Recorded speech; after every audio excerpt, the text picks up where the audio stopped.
he hadn't had the euro. I disagree with that. Well, that's the difference of opinion between us. Let me throw this out there as well. I mean, we've touched on this briefly, but this tension, if you like, between the north of Europe and the south of Europe, is there a risk that this tension risk being exacerbated by bringing new members into the EU? Athanasios?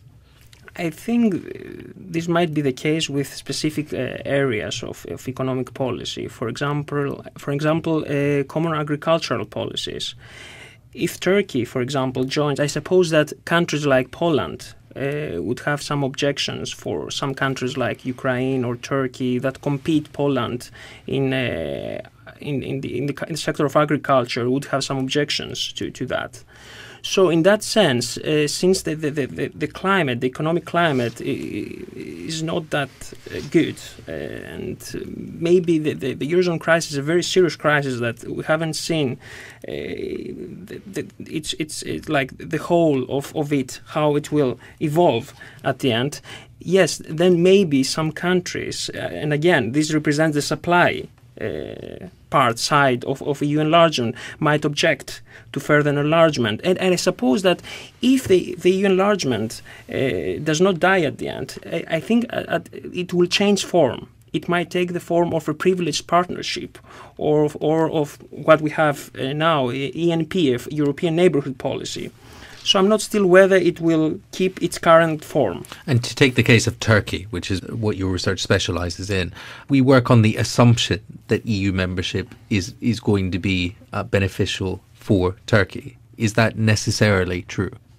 No, it depends who asks this question and who answers it, and who answers, of course. I suppose if you ask a businessman and people from the business elite in Turkey, they would argue that it would be very beneficial, exactly because the EU is the most important trade partner of Turkey. I think it's around 50%. The trade exports of Turkey towards EU countries. But of course, now, because of the crisis, there are other groups, business groups that are developing in Turkey that have been developing ties with Middle Eastern countries and other countries in the globe, which might push for a different agenda in terms of Turkey's foreign policy. So, yes, again, I mean, it depends who answers this question. It's not clear. If we look at the countries which are in line to join, Croatia is really next in the queue, and it's essentially, it is a foregone conclusion that they're going to join.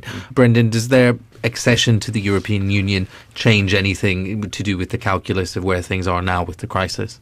The negotiations took longer than they might have done because there is what they call enlargement fatigue. And I think there are three categories. There are countries like Serbia and Montenegro, which I personally think, in the longer term, not tomorrow, but they've got a real chance of joining the European Union. I think there are countries like Ukraine, Georgia, where the European Union has wanted to preserve some sort of privileged partnership, but hasn't, and I rather agree with Robert here, always been willing to put the resources into making this happen. And then there's Turkey, which I think for a number of political and social reasons is not going to join the European Union. And I think that gradually both sides have come to accept that as something that's perhaps undesirable, but no longer a catastrophe as it might have been seen 10 years ago. Robert, in terms of the countries which are in the queue to join, Croatia we've discussed. Serbia is an interesting case. I mean, do you see any realistic prospect that the Serbs might be joining the EU anytime soon? Serbia, I don't think that will be in anything like the near future. That would be quite some time off. Montenegro, maybe sooner. I suppose one can understand the frustration, though, from some of the countries, the aspiring countries. I mean, like Serbia, for example. I mean, what some Serbian officials will say is that, look, we have done essentially everything that you have asked us to do, and more obstacles are put in place. The same for Turkey, I suppose, which has been like a NATO member since 1952. So it has been an ally of many EU countries for many years. It's a very familiar complaint of countries that are negotiating to join the European Union, that they're being treated worse than somebody else who joined 6 months before or a year before. I think it is true that the Bulgarian and Romanian experience was a shock to many people in the European Union, and that they've rather now taken the view we must be absolutely surer than we were before. And in general, I don't think that's a bad thing, but of course, any individual country can always claim that it's being not quite fairly treated. Just a reminder, you're listening to The Voice of Russia with me, Scott Craig. Today I'm discussing the impact of the Greek financial crisis on EU expansion with my guests Athanasios Manis, Brendan Donnely and Robert Oulds. On balance, is European expansion a political question or an economic question, or is it simply nonsensical to actually look at it in those terms? Brendan? I think the political element is and has been more important. I think the economic arguments, say, about Turkey are quite powerful. But I think that in the case of Turkey, the difficulty, the social and political difficulty, particularly in northwestern Europe, in France, in Germany, in Austria, about ever accepting Turkey as a member of the European Union is a political factor which you can't just wish away, even if you want to. Robert Oulds? The European Union always has been a political project. It's about having a system of government that sits above the member states and directs their activities for good or for ill. We can argue whether it's a benefit or not, but it is always a political project, which of course has economic implications, just like any other system of politics. But really, the European expansion is, of course, also political and about achieving those ends. The European Union can, at a stroke, sign free trade agreements with other nations, and it actually has around 53 free trade agreements at the moment with countries as far afield as Mexico and South Korea. So really, it's the economic angle can be done quite easily in comparison, but the political side of enlargement and all that entails, and accepting the European Union law, the acquis communautaire, and the supremacy of the EU institutions can take quite some time.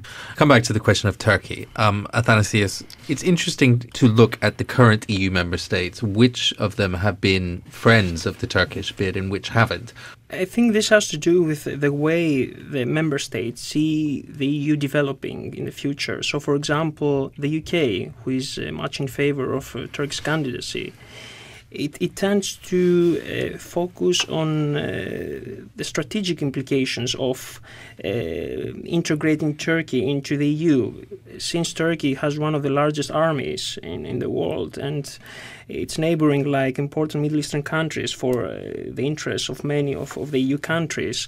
It tends to stress this part, whereas other countries like Germany, they tend to some parts of the political elite in Germany, let me put it that way, tend to stress more cultural differences, and they don't look being very interested in what is happening in the Middle East, or at least they don't think that the EU has to play a role there. Brendan? I'd like to take up something about the British view, the British government's view of Turkey. I think this may surprise you. I entirely agree with something that Robert said, which was that there are people in this country, not least in the British government, who believed that the European Union will be fundamentally changed in its structure by Turkey joining. Now, I agree that that's a delusion. It won't happen. I couldn't let this discussion go without asking for some kind of prediction. Is the euro going to survive in its current form with all of its current members? I do not believe that the euro will survive in its current form. Some states of the eurozone will leave, and possibly at the end of this year. Which ones? Greece, certainly. Brendan, is the euro going to survive in its present form? Certainly most of its present form. I think there's a possibility that Greece might leave. I'd say the likelihood is against it. Athanasios? I'm not sure about that. It all depends on how Germany and France tackle this issue. If conservative views like that the Eurozone crisis is a crisis of one country persist in the Eurozone, and they don't see that from a more holistic, they don't have like a more holistic approach, I think the whole of the Eurozone will be in danger, not just Greece, but also Portugal. My thanks today to my guests Athanasios Manis, Brendan Donnely and Robert Oulds. You're listening to The Voice of Russia with Scott Craig. Stay with us.